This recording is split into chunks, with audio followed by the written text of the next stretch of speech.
Hey, everyone, you know who it is. It's Anthony Fantano here, internet's busiest music nerd, and it is, let's see, July 22nd, 2018. Time for another weekly track roundup, where I go over what I felt were the best and the worst tracks of the week. This episode is, of course, sponsored once again by the good people over at Ridge Wallet. They make these nifty little strapped minimalist wallets that you throw your cards into. They're super convenient, small, they fit very nicely into your pocket, enjoying mine quite a bit, would highly recommend it. Yeah, just loving it. Link down there below where you can pick one up yourself. Use promo code FANTANO for 10% off. And yeah, of course, down there in the description box, we also have our Amazon and Turntable Lab associate links as usual if you want to go down there and treat yourself to some colorful pressings of records or audiophile equipment and stuff with Turntable Lab. We get kickback from it. And first I want to shout out the new Offspring and 311 tracks. The bands are going out on tour with one another, and they have released covers of one another's songs, Down and Self-Esteem. Self-Esteem, actually, I mean, I know it was a hit, but still, underrated Offspring song. I feel like a lot of people sort of remember them more for the pretty fly for a white guy shit and that sort of thing. And I understand why. But Self-Esteem was really one of their better tracks back in the day. But yeah, they covered one another's tracks. I guess there's going to be a limited edition 7-inch out there for those who are interested in such things.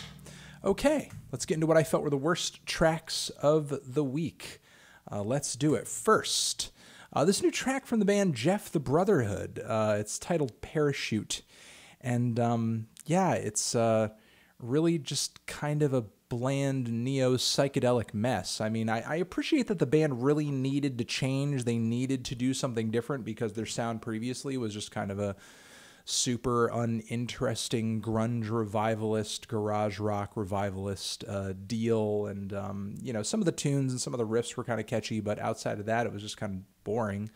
But now it seems like they've gained even less personality in this stylistic shift, and I'm just not really seeing the appeal of the direction here, sadly. Moving on from there, Death Cab for Cutie, I Dreamt We Spoke Again. The production on this track is downright tacky and cheap. Ben Gibbard sounds like he's singing out of a McDonald's drive-thru box. I have no idea why. And the tune itself makes me sad and nostalgic for the old days of Death Cab. So, yeah. All right, moving on from there, Ciara, Level Up, Jesus Christ. The lyrics on the hook of the song, mwah. Mwah, absolute trash. The level up, and the listen to it yourself, and try not to laugh. Try not to laugh at just how half-assed the lyrics are on this song. The yummy, tummy lyric, like Jesus Christ, kill me. All right, moving on from there.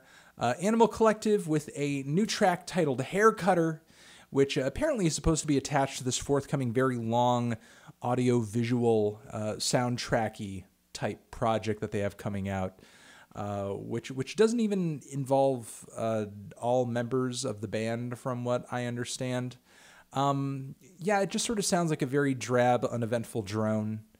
Was hoping for a bit more meat on the bone or something, but yeah, it's really just kind of a flavorless drone. In my opinion, didn't really do too much for me. So yeah, I don't know if I'm really looking forward to this project. I'm sure I'll talk about it to some degree once it's finally out. But oh, and here is the new song from Tekashi 6ix9ine featuring Nicki Minaj. Yeah, it's an auto crooner. It's an auto croon banger. Tekashi sounds absolutely awful on the track as he is singing for most of it, and his voice sounds so goofy when he's not screaming at the top of his lungs, and so he's sort of singing in a sort of normal tone of voice, and his voice is cracking. It sounds really awful, and I didn't know Nicki Minaj was this desperate, honestly. Like, is she this hard up for fans and attention and plays and all that she has to do a track with Tekashi 6ix9ine? I guess she is, or else she wouldn't be doing the track, which is unfortunate. But yeah, it's absolute trash. So, Scum Gang. Let's get into the tracks I just thought were kind of meh. You know, not terrible. Didn't blow me away, but were certainly worth mentioning, pointing out to your attention. Let's go. This new Wild Nothing song, Indigo. Kind of the same dream pop aesthetic that you get of most recent Wild Nothing tracks. Although I'll say the instrumental and the groove of this track sounds a little bit more sensual than usual, a little bit more like baby making music. If making babies to very pastel dream pop is your thing, I guess. The Prodigy have announced a new album. Thank God.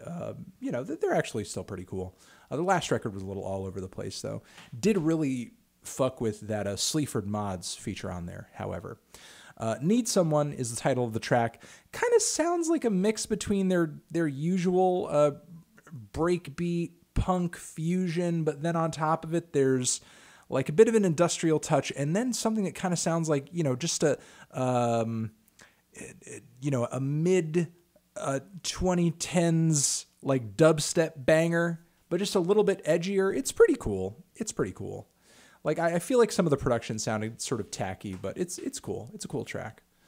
Moving on from there, the 1975. Love It If We Made It. A lot of people ask me about this track, and quite a few headlines about it too because of the lyrics. What's being said in the lyrics of this track?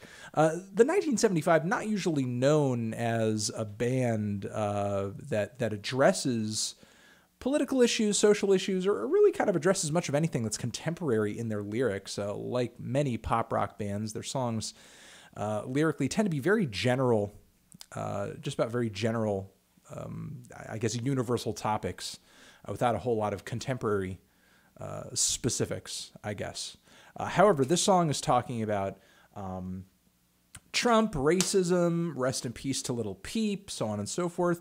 It's like a little bit of a, an updated 2018 version of We Didn't Start the Fire. It's like, a whole amalgamation of contemporary touchstones.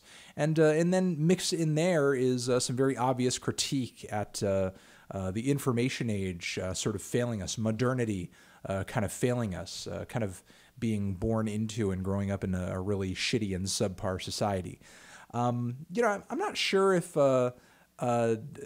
again, this is like kind of the best direction for the band to go in, but I liked the track lyrically and conceptually.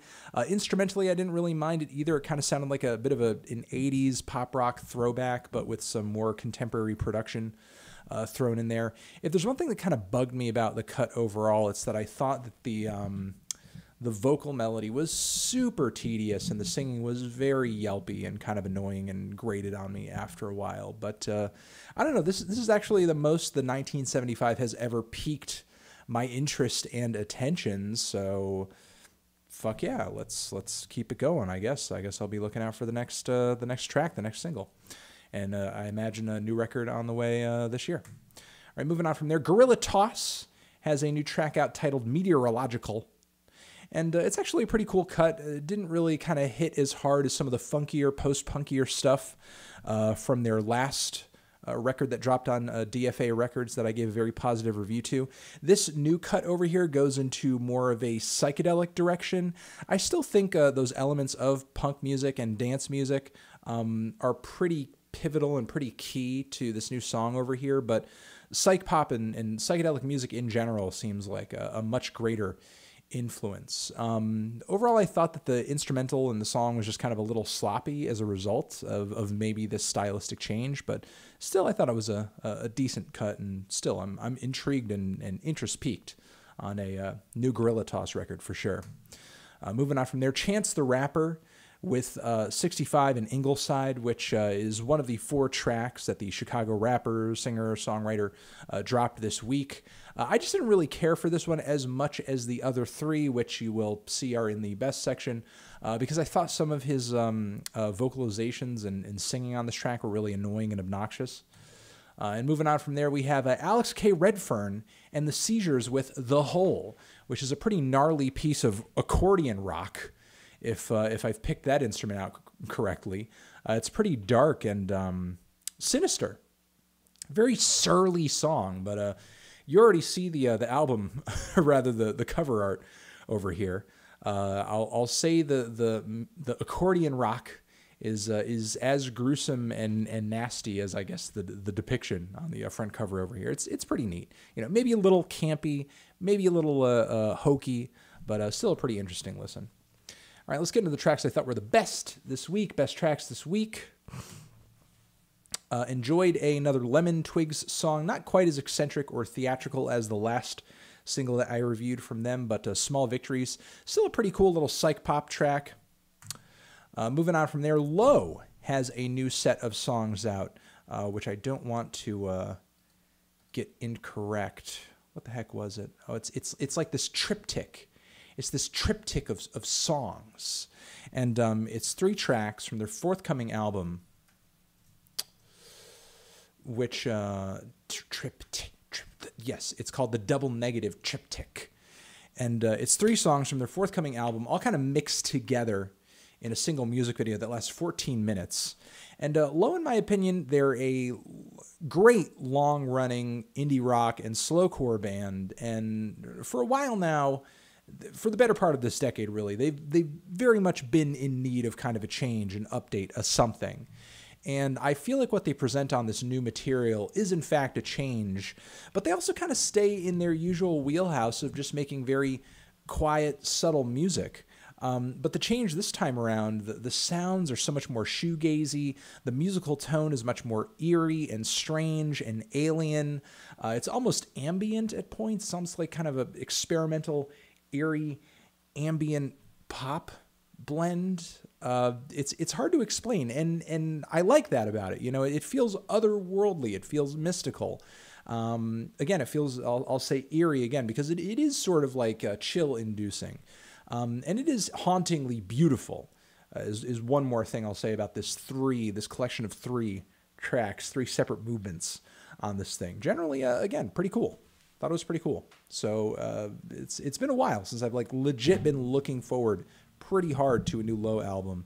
And this new record of theirs is going to be coming out in September, I believe. So next one. This new track didn't actually just come straight from me. It actually came from Austin suggested this one. It dropped last week, but I missed it.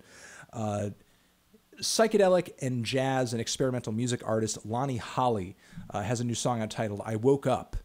New record on the way at some point. And it's a very political, deeply political track about waking up in a fucked up America. These howling, gargling, very dark, aged vocals that are pretty nuts, and some great kind of disjointed and visceral jazz instrumentation hanging in the background. Yeah, it's a very intense listen. You know, if you're like a Gil Scott-Heron fan or something like that, I think you'll definitely get into what Lonnie is delivering on this thing. I thought it was pretty cool. I thought it was a great political and sort of artistic statement, and I enjoyed generally the musical element of it too. So it's pretty blunt in a lot of respects, but I think brings a pretty strong message home, and is just a pretty bold look all around. Moving on from there, Joyce Manor has a new track out that I enjoyed quite a bit, $1 Million to Kill Me.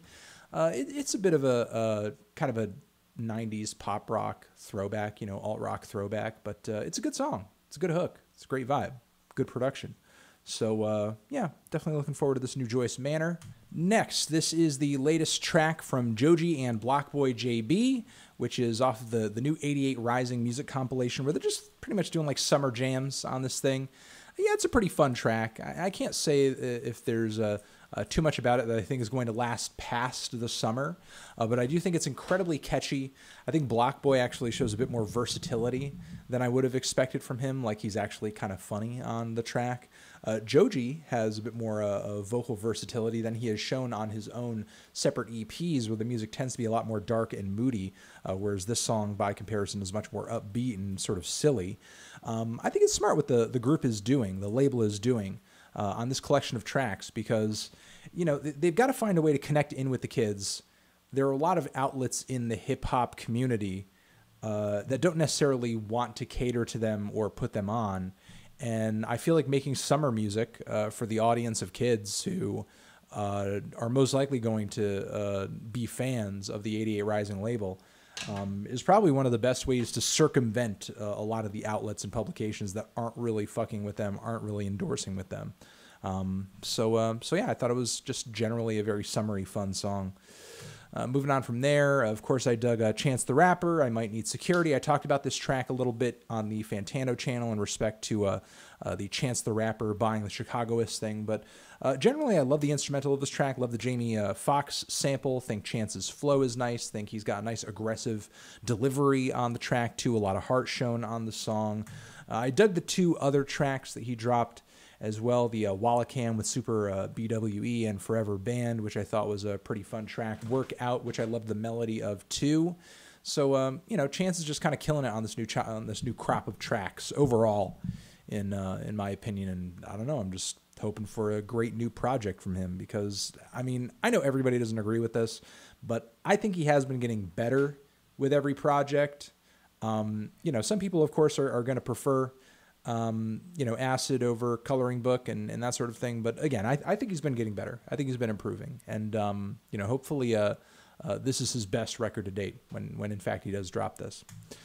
And of course, we have the new Brockhampton track, 1998 Truman, which is a total banger. Excellent performances from Kevin Abstract and Joba on here, especially Merlin, who lays down one of my favorite performances of the group's discography on this thing. Matt Champion sounds great on it too. I love what they did with Bareface at one point in the track. While it was, you know, in his usual vocal style and everything, I like that they're sort of bringing in different musical and stylistic shifts into their songs and coming out with some pretty epic results. So yeah, to me, this track sort of felt like it was fitting a lot of different ideas in, just like with Wildfire, but to me, this one came together so much better. So yeah, pretty psyched, pretty hyped for the group's new album. And I believe the name of this group, or not the name, but rather the pronunciation of this group is Bosse-de-nage. Further Still is the name of this upcoming album, and they have a new track out titled Crux. And I've talked about this group before, I believe, in like a Why You Know review or like offhandedly, maybe in another video like this. They're an experimental black metal band from California. They've been around a while now. Like, they've been dropping records for years at this point. And this new song over here that they dropped is maybe one of the most animalistic and blistering and exciting the band has ever put out.